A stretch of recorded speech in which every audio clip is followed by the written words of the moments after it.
The ambiance. I love it, man. Week 8, man. We got the main slate is in the books. Adam, holy shit, some of these fantasy fucking performances this week. Oh, thank God I needed this. It's good for the soul, isn't it? Just makes you feel good. We all needed this, man. There was a lot of big performances from a lot of guys we've been talking about. Mike, I had a team where I started Kyle Pitts and DJ Moore, and as you know, that's been a recipe that's gotten me to the record that I have, and I needed that win, and boy did they show up when they needed it, man. That was fucking money. Keeps me in the thing, man. And this is for you, Mike. Mike asked specifically for a particular hologram, and I'll give it to him, man. Here it is. The Powerball, baby. We hit it. We hit it this week. Man, we had so many, depending on your scoring and stuff, but across the leagues, man, we had so many guys going for 30 plus. We had a couple 40 burgers, right? Mm-hmm. Some of these juice scoring leagues that we're in, man, we're seeing dudes go for 50. Oh my gosh, it's amazing. It is absolutely amazing. Adam, the best part for me is I've kind of had a contentious week in this league that I'm in for about a week now. Okay. We had a trade that I didn't mean to accept. Yeah, right. Immediately posted about it. It never got voted on. Basically, they were like, "Oh, you just had trade regret." Sorry, right? pal. You're out of luck, man. Then I was over the roster limit in a best ball league, so they whined and cried about me dropping them. Like I probably got like 50 tags. So it's been a contentious week, and one of the biggest bitches in the league who was whining the most I played this week. So I absolutely gaped his ass. It felt great. Okay. Feels absolutely great. Derrick Henry, Alvin Kamara said, "Fuck you, no W for you this week." Nice. See ya. Okay. Go back, lay down and cry. You'll be fine. But Powerball, man, feels good. We hit the lotto. All these big money scores. Big money scores. Yeah. Thank you, everybody, for tapping in. Adam, we're going to start with the man first. Hey, man, we got a lot of people saying what's up. Dr. B. Harris says he wants to talk to the king for about 10 minutes. I don't know if he's talking about Derrick Henry, if he's talking about Mike, but they're both kings in my book. We got a lot of people saying what up. Ryan, Dynasty Barry, appreciate all you guys. And since you're here, man, you're in the right place. We have the Powerball to talk about. We're going to start with none other than the thumbnail, pointing at motherfuckers after he scores a touchdown. 2 of them. My goodness, man. This dude right here. I mean, Mike, do you think AJ Brown possesses the most upside of anybody weekly at the receiver position? He's so explosive, man. He's so absolutely explosive. I definitely probably doesn't have the highest floor, like consistency, that offense as a whole. But man, when him and Jalen Hurts are cooking, and those two throws were identical to like the same route, almost the same part of the end zone, and they were absolute money throws. Right. Incredible throws by Jalen. But that doesn't happen if A.J. Brown doesn't get the separation and run the good route. Like the chemistry between those two on those two throws was absolutely insane. So, yeah, man. It felt like he had 1 billion points before halftime. Dude, I mean, he had 3 touchdowns in the first half. I wanted to look this up. I don't know if that's a record or not because I think the most receiving touchdowns in a game is like 6 or 7. I don't remember, 5 maybe. But 3 in the first half might be a record, man. If it's not, I imagine it's tied. I don't think anyone's ever had 4 receiving ones in the first half. So, Mike's Eagles, man. Jalen Hurts also. Mike, I mean, talk to me. Talk to me about the damn Eagles, man. Everybody wants to fucking hear about it. Let's go. Undefeated, 7-0. Granted, it's against the struggling Pittsburgh Steelers. And then we'll probably be 8-0 come this Thursday when we get to play the Houston Texans. But offense is clicking. Is bad. We knew the defense. I mean, when everybody was asking us, do I start Deontay? Do I start Pickens? Do I start Najee? This defense is fucking legitimate. The only downside, my guy Jordan Davis did go down with what is probably a high ankle sprain. So we'll kind of see how that works really out hurts you guys, man, I think. I mean your team's still ridiculous, but that was a cog I think that people don't maybe realize how important he is. Yeah, that's a big man with a high ankle. So we'll see how that goes. But the back end played fantastic. They shut down anything the Steelers really wanted to do. Kenny Pickett struggled again. George Pickens gave you the Rashad Bateman, gave you the zero burger. Absolutely nothing. He sure did, man. A.J. Brown, great week. Smitty, ho-hum on the yards. I mean, in PPR leagues, you got 5 catches on 8 targets. So, but it was only for 23 yards. So, I mean, but when AJ Brown's going nuclear, Dallas Goedert was also a big piece in there. Yeah. The game was out of hand. Like, you're going to have that. I mean, we've talked about it all year where, like if one of these guys goes ballistic, the other one's kind of going to be subpar or mediocre. So, kind of is what it is for Smitty, unfortunately. Yeah. I think we have to learn to accept that this is going to be the floor for Smith sometimes, right? Like, it's our guy, Slim Reaper. He's still going to have great weeks. We've seen he's nowhere near dead, and if people thought he was, you're wrong. But, like, he still does carry probably, a couple more games where he's going to have more of this type of role, right? They're going to have A.J. Brown feature, Dallas Goedert, Miles Sanders all going to do well. He's going to be more of a boomer bust option, but he's still really, really good.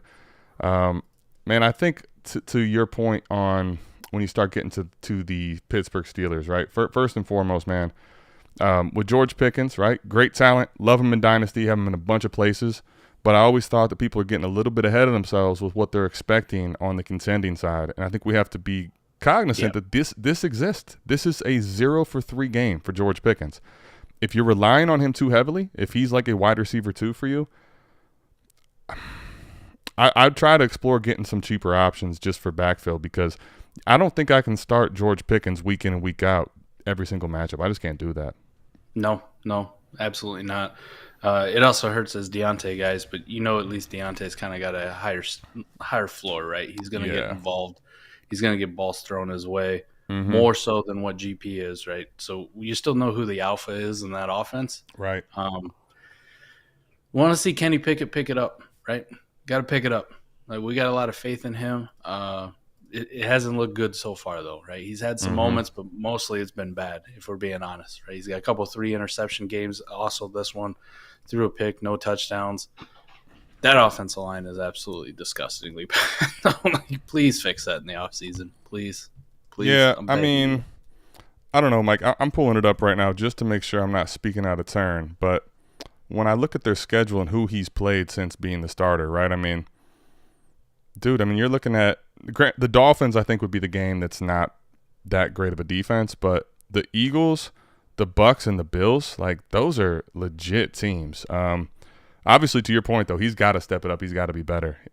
We've seen him look okay, but, man, these last few weeks, it really hasn't been anything to ride home about. So I'm starting to get a little worried. I still like him, but I need to see versus here the Saints, the Bengals, the Colts, the Falcons these next 4 weeks, him kind of turn this around. Sure thing, man.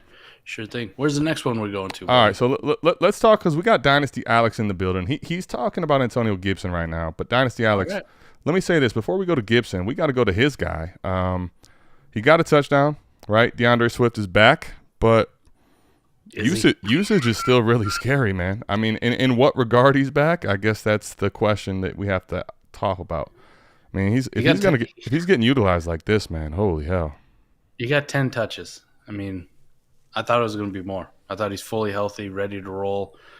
We got that early touchdown. I'm thinking it's all going to be great, and then just nothing. I mean, Jamal Williams out-touched him in the running game, 10-5, which I was like, whatever. But Jamal Williams also got 3 catches, so I mean, he just flat out touched DeAndre Swift, and there's times he's just not even on the field, and fucking Craig Reynolds is getting carries, and I'm going, what the fuck is going on here? We got a guy named CJ Moore. I didn't even know who the fuck that was. He got a carry. I mean, I'll say this. It seems like he got a carry on special teams. This is horseshit. It seems like maybe there's more to this injury than we thought, and Campbell's not really willing to play games with it. Yeah. But like, I don't know. How are you supposed to know when the injury's gone and they're going to give him a full role? And even if the injury does become gone, are they comfortable just rolling with him in this, like, secondary type option? I love the kid, man. One of my favorite players in Dynasty, one of the most talented running backs in the game. But the other thing, too, was he looked good, but he didn't look like his old same self. So I'm hoping there's an injury to this that's being the problem. Let's hope so. Overall, Dolphins, man. I was just going to get to that. There's no one else to talk about there. Tua, man. Speaking of quarterbacks we like, Tua, man. People need to apologize to this fucking man. Even I, we did a couple of trade shows where we're talking about like people acquiring Tua, and this is after the second concussion, and we're worried about it, and that's probably always going to linger in there. But he's healthy, he's fucking playing, and he is balling his fucking brains out. And I heard the narratives about, well, Tua got propped up by that one early game, and there'll probably still be people who make excuses, right? It's against Detroit. Adam, I don't think it fucking matters what defense he's playing. With those weapons, Tyreek and Waddle, right, and the way Mike McDaniel has that system drawn up, this offense is fucking good. And Tua is the ringleader of the offense. The offense looks so much better when he's in there versus Teddy Bridgewater or Skylar fucking Thompson. Like, Tua just has a way about him with this offense, with these weapons.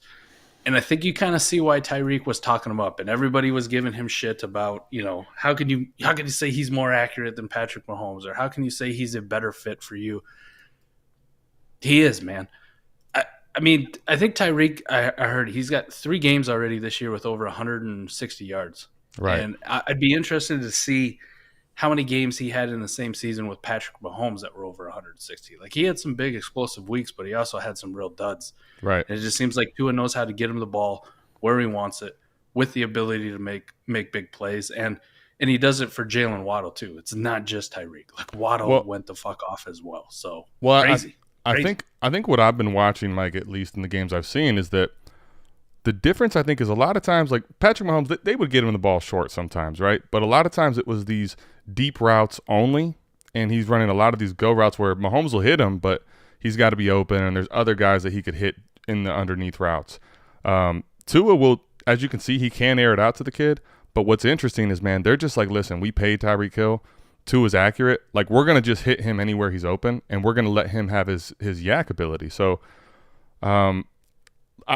this whole offense, that passing game especially, like, I don't really want much of the running backs unless I have to play them, whether that's Edmonds or whoever or Mostert. But for the most part, man, give me Waddle, give me Hill. And if you're going to do that, you got to have Tua. Mike, I think let's talk about this one, man, because DJ Moore. He's back. PJ Walker hitting him on a game-winning touchdown where he takes his helmet off, and then it's not a game-winning touchdown. Did you see? I saw that DJ Moore catches potential game winner, realizes PJ Walker, Baker Mayfield, or Sam Darnold may still be his quarterback next year. Decides I need the number one. Yeah, I want that draft pick so we lose this motherfucker. I'm like, that's perfect. Yeah, that sums it up perfectly right there. Now, speaking of players that are back, because we kind of joke, Swift doesn't really look back. In this game, Mike, we have to say, I don't know that he's back fully, but Pitts was back this game, and I really hope that Arthur Smith's starting to learn, let's get the ball to our best player on offense. And I'm predicting a 3-catch, 22-yard week next week. Absolutely could happen. That's why I preface with, I hope that Arthur Smith realizes it's best to get the best player the ball on his offense. I don't know it's going to continue because here's the thing, right? On that same offense, Mike, this guy's pretty much non-existent. So it's not a high-passing volume offense. Honestly, for me, outside of Pitts, just because the tight end position is so shallow, like who are you going to want in this offense? Like, how comfortable can you ever be starting Drake London? Not right now. You can't. Not with Marcus Mariota. It's the same way that you're not comfortable starting Kyle Pitts week in and week out, even though the tight end position's a dumpster fire every week.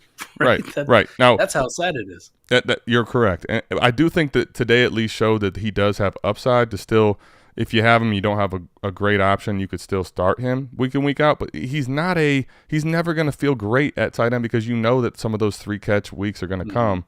But at least that position's shallow. Like Drake London, I could find 80 other guys probably, and that's not exaggerating, right? So that is true. I don't think there's anything more to touch on that game unless you had something, man.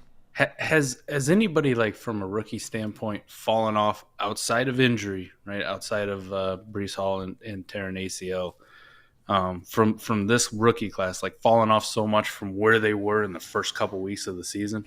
Well, like maybe Garrett Wilson. Well, it's funny, because man. He's kind of in the similar boat with no quarterback and can't get the fucking football. Well, that's what's funny to me is that I had to hit up Mason because Ben Mason was the guy that was like, we were talking about a CeeDee Lamb trade that you did for Drake London, I believe, and you were in a rebuild, right? And we both kind of said we wanted CeeDee Lamb, and he was like, remember those words. He was saying, that Drake London is basically going to surpass CeeDee Lamb, and that offense is going to look better, and that Dallas offense has Cooper Rush. And I dug up the tweet, or him sending that to me in Heisman, and I sent him the gift, the gift from Superbad. People don't forget. People don't forget. Yeah. That fits too, because we did the AMA this week, right? And we were talking a little bit about how bad Sam Ehlinger is, and they had somebody defending him in the comments about he's the real deal. You guys don't know. I saw that. I don't know. Is that someone messing around? I don't even know, man. I think that is actually Sam Ehlinger himself. Yeah, maybe Sam Ehlinger's a sub to our thing, because we're one of the only people out here talking about Sam Ehlinger, even though it was in a bad way. Raheel Shah actually has a start-sit question late in the day for us, Mike. Should I start Gabe Davis or Tyler Boyd since Jamar Chase is out? I'm 100% with Mike here. I know there's a lure and intrigue with Gabe Davis, because he does have these games where he could score big plays and he has the big play ability. But with Chase out, man, I think I want to roll with Tyler Boyd, man. I really do. This is like when we were asked this morning about Tony Pollard, right? You have Tony Pollard for this exact fucking week. You have Tyler Boyd for this exact week. Now, he's done it with those guys in there, but you have Tyler Boyd for this reason. You play Tyler Boyd. Speaking of that, let's go ahead and transition to the Dallas game. Speaking of having Tony Pollard. Oh, baby. Thank you. McLaurin had a nice game, but I was wrong to ever think that I should start McLaurin ahead of Tony Pollard when he's the running back for Dallas, especially versus a defense like that. Pollard was the fucking man this week, man. I had a hard time thinking about it this morning because I wasn't prepared enough to put an actual number on it. Mm-hmm. But I wasn't joking, Adam, when there was only a handful of running backs this week that I felt comfortable starting over a guy like Tony Pollard, because we've seen it before when Zeke's out and he's the guy. Mm-hmm. When he's healthy, you're talking RB1 overall type upside. Right. And he's not going to get it this week because Derrick Henry and Alvin Kamara exist. But still, he does have that ability. And he delivered, man. This has to be frustrating for Dallas fans, like actual football fans of the team.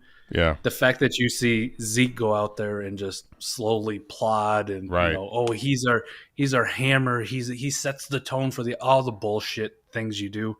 And then when he's out, you see what Tony Pollard can actually do with the football and how the offense looks when he's the guy. You have to be frustrated that Ezekiel Elliott is still on this fucking team every single year. Well, Zeke's out there talking about he doesn't really feel pain. I want to play. He wants to be out there because he doesn't want to see this. He knows he doesn't want to see Pollard go off and get a full workload, right? And then you see Zeke kind of looking like excited but also not happy seeing all this going on. And because that he has the bag, they're not going to just let Tony Pollard have the backfield. So here, real quick, Chris says Bills -10 seems like a lot. Who you got? Honestly, man, I want to lay the points, Mike. Where are you at? I take Bills -10. The fucking Packers offense is disgusting. The Bills defense is really good. So, you know what Josh Allen is. The only caveat is Packers are pretty good against the pass, so we'll kind of see how that works out with the Bills offense versus them. But I just don't have faith in anybody on the Packers offense really doing much against the Bills defense. Especially the way they've looked against worse teams, a lot worse teams. So I take Bills in the points, to be honest. I fully agree, and I also think that right now this Packers team, with the way they're built, is not really their weapons passing wise are not great when you get into the negative game script and Rodgers has to throw. It just I don't see it going well for them. Our boy T-Rock asks, what would you guys trade away for Pollard on a rebuild? I'm thinking 2 times seconds and 2 times thirds, Mike. What would I trade away Pollard for if I was on a rebuild? I'd take 2 seconds for him. And if you can get 2/3 as extra, that's cool. That's cool. I think 2 seconds is right. I mean, I would not kill a deal over those extra thirds. If you can get them, great. But I think you need to try to get 2 seconds to get off of them. This is a perfect time to do it because he's coming off that big game. Zeke is not out for the season. He'll be back taking work away from Pollard now too. This is a perfect time to send out for just any first and see if that can get done. Right, this is a great time to try that. If you can get a first, get that fucking first and be rid of Tony Pollard. Try it.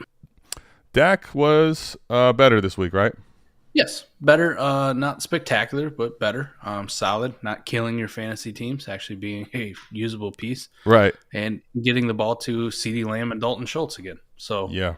Yay for us. I mean, Michael Gallup, he did some things, but nothing really to speak of. It was the Tony Pollard, and then, to some extent, the Dak Prescott, CeeDee Lamb, Dalton Schultz approach. Yep, and Dak actually ran one in. CD's CD. Yep. Not worried about him. Dalton Schultz, looking better this week. If you wrote him off because of injury, I think he's going to be just fine. He's going to be the same role he's always been. Hey, let's talk real quickly too on the other side though. The Bears. I'm not going to get into the Monty Herbert thing. That's a discussion for me and Zach for another day. But the Justin Fields, man, another good week from Justin I wanted to Fields. get that hologram made, but I didn't get to it because you know what? He deserves to have one. He's been balling these last few weeks as far as fantasy goes, right? Yes. You may still be unsure of him because of the passing work he's getting, but this is kind of what Mike and I said a lot in the preseason with him was like he's Jalen Hurts, but he doesn't have the weapons, and he still is going to be able to make a lot of plays with his legs. I think you're starting to see that a lot, man. Jalen Hurts didn't really have a whole lot of weapons last year outside of Devontae Smith. Right. He did have an offensive line, though. Justin Fields does not have that offensive line. Right. And, Mooney, Kmet, Monty, Herbert, whatever, I think maybe his weapons are just on par, if not a little bit better than Hurts, but the offensive line is obviously a lot worse than what Jalen Hurts' was last year. So right. I still like what I'm seeing, though. He's taking off and making plays with his feet. The offense has changed where they are actually using him in designed rushing roles because they know how good he is at it, and it's the only way they can really move the football. Mm-hmm. So I'm not going to go out on my skis and be like, this is a guy you have to get right now. But if you have him looking towards the future, man, it's not somebody I'm actively panicking trying to get off, right? It's not a Zach Wilson situation where it's like, damn, he looks horrible. He looks good. He's putting up fantasy weeks. He's serviceable. He's usable in your QB2 slot in Superflex or maybe in single QB if you've faded quarterback and you're just looking for that guy to plug in. He's becoming kind of what we thought he was going to be. Right. But for the dynasty aspect, I'm kind of excited to see what happens if they can surround him with some more pieces. They can build that offensive line up a little bit more, and maybe if they get him another weapon or two heading into next year, you could have something good on your hands. And the way that quarterback class has been playing top to bottom, Adam, it's not too much of a stretch to say that Justin Fields could easily be the best quarterback out of that class. Well, that's because the class as a whole, right now. The class as a whole is not great right now. And here's the other thing. I'll tell you the thing that scares me with him. I'm with you on everything you said, by the way. The one thing that scares me is they're making trades signaling a rebuild, and they got, 3 wins right now? And I'm not sure, even though the offense is putting up points with Justin Fields at times, that defense you just saw get abused, man. They traded away a lot, some of their more defensive players. Who the hell knows, man, with new people in town, if they're willing to stay with Fields or not. That would be my only worry with him. I think he's starting to show that he can play, but I don't know. It's hard to say, man. I like him right now for the rest of the year, though, and fantasy as one of these cheaper options. For sure. All right, where are we going next? Do I get to go to the Rhamondre apology tour? We can, but let's stop. Let's make a quick stop before we do that, Mike, to the new landed Christian McCaffrey, absolutely balling out. One of the running backs that we do want. What do you think here, man? That was a hell of a game by the kid. He threw one, he ran one, he caught one. So this is where I will own my mistakes, right? This is where I own my mistakes. Do you remember last week when I told you, if you got Christian McCaffrey, see if anybody thinks that this landing spot's going to be, the greatest thing ever. I think he's still good. He's Christian McCaffrey. But we're not going to see Carolina Panthers usage out of Christian McCaffrey. We're not going to see that kind of thing. He'll be good. He'll be an RB1, just not the RB1. Well. Fuck. Well, fuck. I mean, would it take 1 week? 1 week for Christian McCaffrey to check this out. Good call, Mike. He does. He is though one of the running backs that you want. If you haven't traded him away, you're not trading him away. You're just going to ride him and hope that there's no injuries with him. Our guy Chris here says, anyone moving up, down your big board that we should be targeting or avoiding as after this week? Is there anybody that you're looking to buy that after this week, or that you're looking to sell, or that you're just trying to stay away from in general? My big board in the NFL or my big board in college? Because that big board in college move seems weekly. I think we're talking NFL here. I have a lot more interest in some of the guys. Like we'll get to him here in a minute, but Rhamondre Stevenson for sure. I've changed my tune on him. All right. Well, here we'll go back to the Niners game in a second. Then let me pull him up because let me say this, man. Where are you at with Rhamondre as far as like what are you sending for him? You know, it's one thing to say we're targeting and all that, but what are we actually trying to pay and what are we trying to acquire? What ways? I'd love to get him for max 2 seconds. 2 seconds. The Tony Pollard price T-Rock was trying to get. The Tony Pollard price. I'd be willing to buy at that. Just because it is the Patriots. I don't know, like long term, I don't want to project out. So I'm just thinking about this year and what I want to do for this year. But I was worried about Damian Harris being back. What's the split's going to look like? Bill's fucked us in the past. It goes all over the place. He seems to have a love for Damian Harris, this kind of thing, right? Yeah. Damian Harris got work, but what was abundantly clear is Rhamondre's going to get the same kind of rushing work, if not more, and look better doing it. But passing work, it's not even close. That's the main thing. Close. That's the main thing. Tunchi, appreciate you stopping by, man. We will keep up the good work. You keep dropping in whenever you can. We appreciate it. I'll say this, man. With Rhamondre, you just hit it, though. Well, the way the offense is looking and working right now, like it's not the Brady-led Patriots of old. And if they're going to actually interchange backs, the one thing that I really want to find is if Rhamondre Stevenson's going to get this type of work but has the pass-catching role, half PPR leagues, man, that's a big deal. And I also think that there's a chance, I don't know how real it is that Hoodie actually commits to anybody, but if he was going to commit to somebody as the primary back in this offense period, it's going to be Rhamondre Stevenson. To your point, I'm not paying a first, though.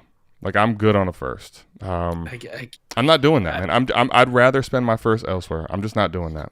Let me say this. In a best ball league, a late first that I felt good about, I'd be more inclined, right? Like running back situation, there are worse things I could buy for that. So you're saying we're approaching the deadline, your roster looks right, everything's ready to go, yes. You'll send away your late first for Rhamondre because you haven't been able to move it type thing? Obviously, I want to do some shopping and see what other people are giving me, or I may have already been shopping and people aren't willing to, give up the drawers. You know what I mean? Mm-hmm. So if that's the case, man, I could do a lot worse than a Rhamondre, right? And that's a nice speculative buy. He's going to have some weeks. He's going to help me this year. And I do have some concern in the future too, but Damian Harris is a free agent next year, so he may be gone. So we could be looking at a situation where it's Rhamondre and whatever turd that they bring in, right? That's going to be worse than Damian Harris, and he could have an even bigger workload. I mean, Mike, they brought in Kevin Harrison and Pierre Strong this year, and they both are absolutely doing nothing, right? Like, yep. I'll tell you another person that's interesting. I'm not sure that I'm going to be able to buy on Contenders because I think people are going to be getting crazy. Switching to a different game. Listen, man, on Contenders, I think this is somebody you've got to try to go get if he's on a team that's not contending because This is just one of those players, right? We talk about production that he has for you right now is going to outweigh the cost of acquisition, right? It's just the way it is. So, Mike, what are you willing to pay for Nuke? Again, contending right now. You're not buying him on a rebuild. You're not buying him on a production struggle. Please don't. Late first, Adam. I don't think it costs that much, though.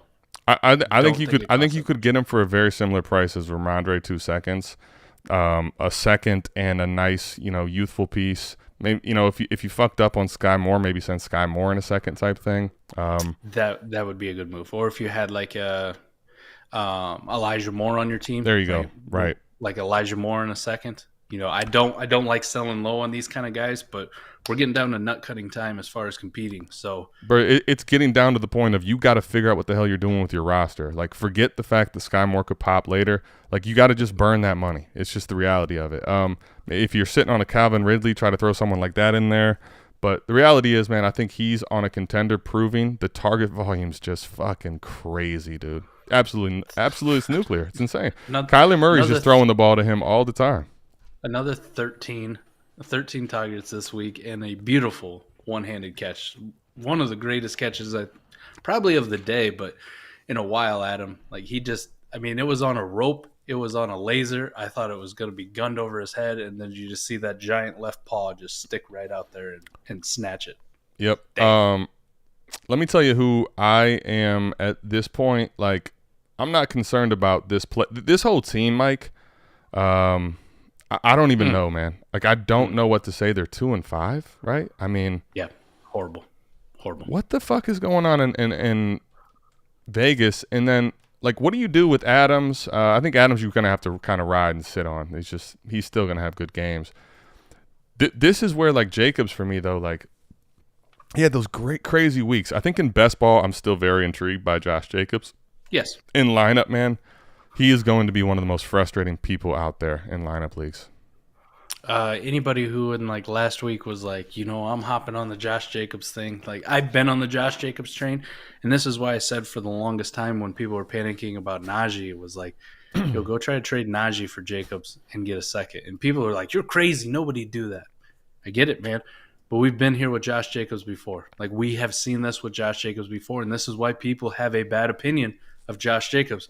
Right. Because when you start to trust him, he's not consistent, and that you're 100%. That's a great analysis by you, man. That's exactly what it is. People start to trust him, they get this.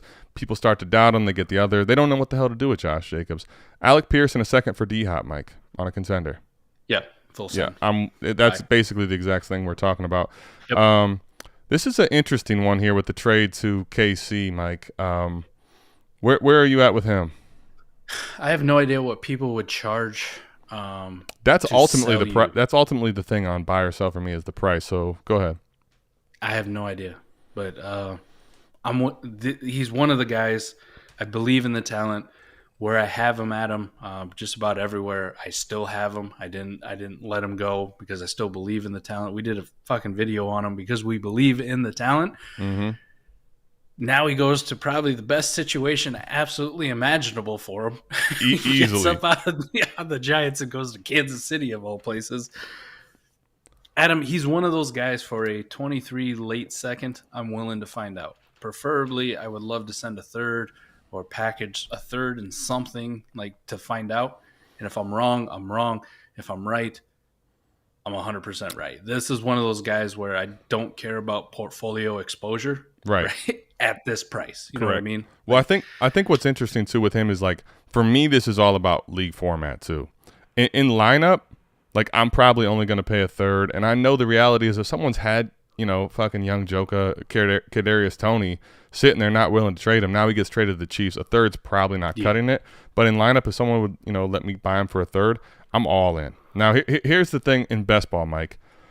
I'm much more interested in best ball because I already have some of these guys on the bottom that probably are in low, percentage of snaps, and you're hoping for something crazy to happen, right? Kadarius Tony's like literally the young Joker. He's the Joker of that. He's the highest upside of all those types. I think, man, on a strong contender, if I'm having trouble moving my picks, I would move a second, not an early one, hopefully not even a mid one. Like you said, more of a later second. But I think in best ball, I'm willing to see if they paid for him. Like, if he's going to get some snaps on that KC offense, he's going to help you in best ball, I have a feeling, as long as he can stay healthy. All right, we got some dudes we got to touch on, man. You made the thumbnails for a reason. Alvin Kamara, RB1 on the week. Alvin Kamara was exploded. He single-handedly helped me win a week.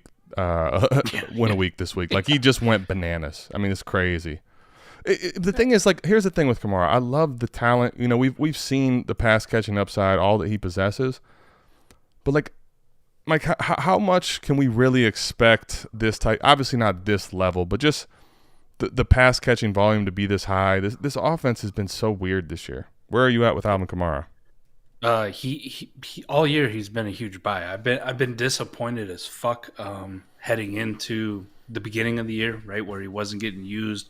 Right. He had the bruised ribs, and then it was a broken rib or whatever the fuck it was, and he was out for a while, and it just never really started to get going. And I'm like, oh no, here we go. But Adam, since he's come back like fully healthy, it's been all sunshines and rainbows with Alvin Kamara. It's everything that I thought he would be. So people disrespected him.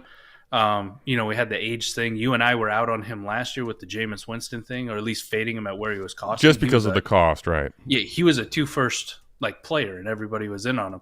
This year, because of the fight and his long-term dynasty outlook, and is he getting suspended? Is he not getting suspended? This man dropped down to, at most for most people, a first and a second in cost. I bought him for a first. A lot of places, man. Just a single. Lot of places straight up. I bought him for a first. Like right after the fight, geez, I bought him for Danny Dimes straight up. So I'm thoroughly impressed with Alvin Kamara. If you invested in him already, good for you. Yeah. Would I continue to invest in him if somebody still wants to go for that first price, right? But the way he's been playing the last few weeks, I think that's gone out the window, man. I think that's over. I think the thing is, too, today looks so great because they're in positive game script, and this team's basically never in positive game script, right? Yeah. Because, that was perfect for him, right? Because in positive game script, you're going to do what? Check down passes if you're going to pass, and you're going to run the ball. That's all Alvin Kamara. So I'm with you, though, man. I think he's going to get to be one of these guys that if you have him and you are still contending, you're just going to ride him. He's a Travis Kelce type. You're going to ride him into the sunset. We still have about a month until the league deadlines. Do you guys typically wait to the last minute on contenders before you trade for guys? Not necessarily, man. I'm not. Basically, I would say this: I'm willing to sit on my pick for liquidity. If there's not a good deal that comes my way, but if someone's willing to let me send my first for something that absolutely matters today, what's the point of waiting? We've talked about it on a few podcasts too about being first to the party, whether that's first to rebuild or first to to push all in. It's a juggling act where you don't want to just take the first deal that pops up to you, but if you can find a good deal earlier before other contenders start going to these rebuilders and picking over, and you're left with just scraps, I'll go ahead and do it. So I'm constantly on the lookout, being and getting a feel of who's rebuilding. And what's it going to cost me to get some of these pieces off of them, right? These Devontae Adams, these Alvin Kamaras, these Derrick Henry types, these DeAndre Hopkins types. So, definitely something that I'm doing right now. Listen, let me tell you there was a bunch of surprises today, but let me tell you, in my mind, the biggest surprise was, 1, DK Metcalf playing. 2, starting, playing the amount of snaps he did, and he looked like he was fine. Mike, what the fuck happened here? Honestly, is this guy just a fucking create player that doesn't what happened? This is crazy to me. Maybe he had to take a shit again. I don't know, Adam. Dude, I don't know. He's a mutant. I figured, we got on here this time last week, and I'm like, it's a sad day. I think DK Metcalf might be done for the season. Possible ACL, possible this, possible that. And then you find out it's a patellar injury. We're all worried about the patellar injury. Then you're thinking he's probably not going to play for a couple weeks, 2-3 weeks. We're going to ride this out. It's going to be gross. Fucker suits up, plays well, and not only that, he's out there running full speed, jumping like nothing happened. If I didn't know last week existed, if I didn't read injury reports or nothing, I'd be like, y'all crazy, man. He's perfectly fine. He's perfectly fine. I don't know. Idea. I don't know what to make of it. I think a couple things, I guess, that you take away is that's good for Geno, right? I mean, I don't really know what to say about that other than it's just good for Geno Smith. It's good for this offense. Kenneth Walker today, Mike, showed a little more of the right, a little more scary. I mean. Yeah. To your point, we were talking earlier before the games today, him having this issue of not catching a lot of passes, this is kind of what could happen if they don't run the ball well. They lost their center today, I believe, right? Yeah, I will give credit. I mean, if you actually watch the Seahawks-Giants game, I mean, we were joking about it this morning about this is the only matchup of the week with two teams with a winning record. Both of these teams have been outperforming expectations all single year, and they both play with a lot of energy. For whatever reason, Pete Carroll has got the Seahawks team playing well with a lot of energy. They just look energized. The same for the New York Giants, and their defense has been surprisingly good. So to see both Kenneth Walker and coincidentally Saquon Barkley, who we've been creaming over all year, both have rougher games, not these massive blowout games like we have become accustomed to. Not the most surprising team. Actually, a good matchup between these two teams with two surprisingly good defenses. So, He still scored a touchdown. He still got you over 50 yards and scored a touchdown. You just worry a little bit about that pass catching, right? Like, yeah, I mean, because that touchdown came off of like a muff punt, right? So it's like, yeah, I think there's gonna be. I think what this shows is why he was different than Breece Hall. And Breece Hall's down, right? But Breece Hall offered all the pass catching upside, everything that Kenneth Walker offered. I think what today should show is the difference in the two. Kenneth Walker getting the touchdown does save his day. I think Kenneth Walker is still someone I want a lot of shares of, but this just shows that it's not gonna be all fucking glory on Kenneth Walker. I think push it down a little bit. I think maybe, man, like he's still in back into tier 2, tier 3. He's still a top 5 to 7 dynasty running back, but For sure. the pass catching work, man, is the main thing that holds him from being truly elite, I think. We got to see him actually scheme him up and have him run real routes and scheme him to get the football in his hand through the passing game. And Adam, before we bounce out of here, man, we'd be remiss if we didn't touch on the running back of the day, the king. Yeah, put the king up there, man. Oh man, we have to. We talked about this. I said in our shit show live, right? I said I won't be surprised to see this guy go for 240. We went through all the running backs that hit 250 and up, and it's a small list. Guy balled out today, and that Texans defense fucking blows, man. It's absolutely horrendous. The Texans defense blows against the running game. You know what? Alex also tells me before we get out of here, we got to get Gibby on the screen. Go ahead. We got 55 yards from Malik Willis, man. all the Titans did was we're just going to give the ball to Derrick Henry. And why wouldn't you? Look at what happened. 17-3, right? I mean, what's the point of that? I would say this, man. Like, it was premature. Like, everybody wants, this. Let's go to Malik Willis. Like, he's a project. I'm not saying that he can't be good at some point if they give him the keys, but sure, he's not ready today. Antonio Gibson, Mike. Listen, can we put the B-Rob shit to bed? Whether you like Gibson or not, whether you think the offense is good or not, like, can we put the fucking shit to bed with Antonio Gibson and B-Rob, please? He's not good. He's slow, man. But that's slow. What I don't understand about the argument as a whole was we knew he was kind of a plotter. Like, we knew he went to Alabama, didn't get on the field a lot. Mm-hmm. Like, we knew that's what his role is as a grinder. So, like, if you're telling me they're going to take Gibson out of the grinder role and use him in the pass catching role like this, he's not even getting all the carries, Mike, but this is a role that I'm liking for Antonio Gibson. He's not even getting all the pass catching work because they still keep playing fucking J.D. McKissick way too much, and he's slow as shit too, even though he's tiny. He's tiny and slow.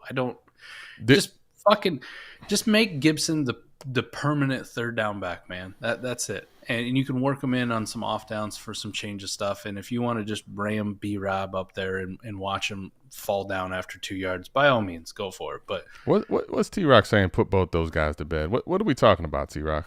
I'm going to need more clarity on this. Stop it, man. Because I'm getting ready to put you to bed here pretty soon because we got to get out of here. Mike, we got Halloween coming up. Anyone you want to touch on real quick before we leave out of here, man? No, Scary Terry, man. Halloween, he just brought it up. Scary Terry went up and absolutely fucking mossed the shit out of Stephon Gilmore to win that game. So, dude, Terry, man, and that was what was so hard for me with Pollard and Terry is like, I like both of them. I'll say this, man. This was a good week for, I think, a lot of people to see is that there wasn't a lot of injuries. As far as I know, I don't think there was any really that mattered, right? And we had a lot of guys score points. We're waiting to see what happened with Cooper Kupp. So, let's hope. Shit, I totally forgot. That just happened. Fuck, you're right. That was the only one I could really think of that, I actually saw him go off the field and holding my breath a little bit, right? Please, nothing to Cooper Kupp. Please, that offense has nothing else. Can you imagine how bad Stafford's going to be if Kupp's down? Yeah. Unusable, honestly. Stafford bad at football, man. He's bad at football. That's all I got, though, man. Halloween's up here. Bedtime story. T-Rock, the bedtime story is this, man. We are getting the fuck out of here, and this is the reality. I think that everyone has to realize. Running backs today had a good day. Like, there was a lot of good running backs. Wide receivers are still fine. Like, I just think don't fade running backs completely.